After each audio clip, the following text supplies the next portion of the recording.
విద్యావర్ధిని సంస్థ వారు ఒక అద్భుతమైన పని చేశారు. సనాతన ధర్మానికి అంతటికీ కూడా జీవం గోవు. అటువంటి గోవుని దర్శించడం, ప్రదక్షిణం చేయడం, గ్రాసం పెట్టడం మనందరి కర్తవ్యం. కానీ మనం ప్రతిరోజు గోశాలకు వెళ్ళలేకపోవచ్చు. గోవుకి ప్రదక్షిణం చేయడం, గ్రాసం పెట్టడం సాధ్యం కాకపోవచ్చు. దాన్ని అధిగమించడానికి వాళ్ళు ఎంత తేలిక మార్గం చేశారంటే, ఇక్కడ ఒక ఆవుని దూడని చిత్రించి ప్రదక్షిణం చేయవలసిన సన్నివేశాన్ని తీసుకొచ్చి అప్పుడు చెప్పవలసినటువంటి శ్లోకాన్ని పెట్టారు. ఇప్పుడు నేను ఆ శ్లోకం చెప్తాను, మీరు చెప్పండి. ఆ శ్లోకం చెప్పిన తర్వాత మనం నిజంగా ఆవుకి దూడకి ప్రదక్షిణం చేస్తున్నాం అన్న భావనతో నువ్వు, నేను, మనవడు, మనవరాలు నలుగురం కలిపి ప్రదక్షిణం చేద్దాం. ఇప్పుడు నేను శ్లోకం చెప్తాను, మీరు చెప్పండి. ఆ శ్లోకం నేను సొంతంగా చెప్పడం కాదు, ఇక్కడే ఉంది. ఆ శ్లోకం చెప్పి ప్రదక్షిణం చేస్తాం. ఇప్పుడు నేను చెప్తాను, చెప్పండి. మాతరః సర్వభూతానాం గావః సర్వసుఖప్రదా వృద్ధి ఆకాంక్షతా నిత్యం గావః కార్యాః ప్రదక్షిణాః. శ్లోకమంతా చదివితే మాతరః సర్వభూతానాం గావః సర్వసుఖప్రదా వృద్ధిమాకాంక్షతా నిత్యం గావః కార్యాః ప్రదక్షిణాః. ఇప్పుడు ఈ ఆవుని దూడని ఇక్కడ పెట్టున్నాయి. అమ్మవారు భావన మాత్ర సంతుష్టాయి నమః భావన చేత అనుగ్రహిస్తుంది. ఆవు దూడ అక్కడ ఉన్నాయనుకో. ఇప్పుడు మనం చక్కగా ఒక ప్రదక్షిణం చేద్దాం. రండి, ప్రదక్షిణం చేద్దాం.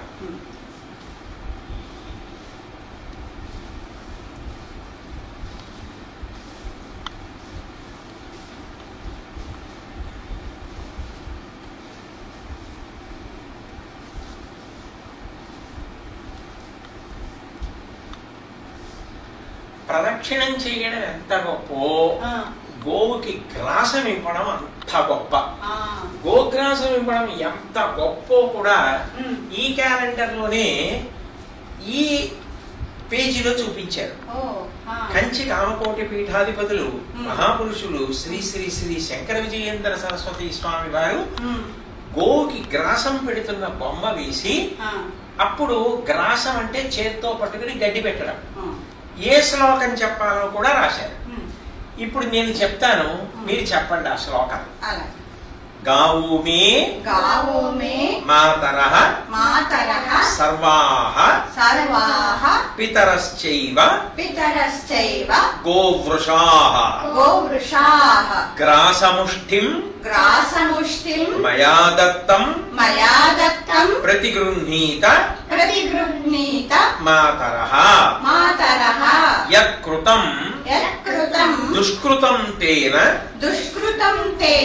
జ్ఞానతో అజ్ఞానతోపి వా తస్య నశ్యతి తత్సర్వం దుస్వప్నం చ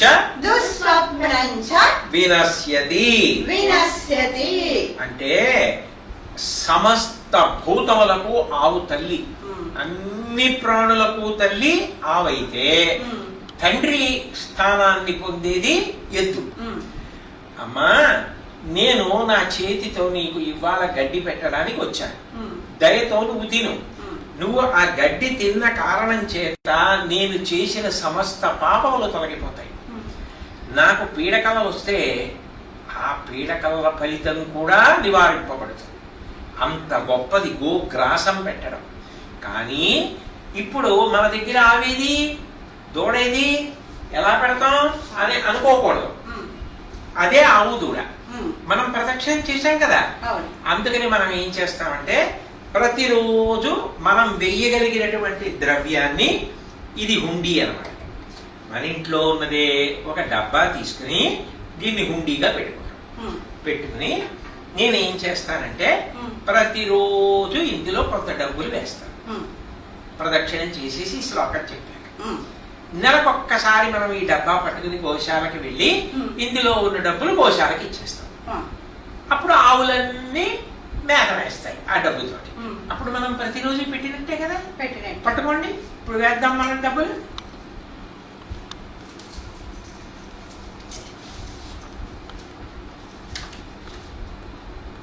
అంతే, బాగుంది కదూ.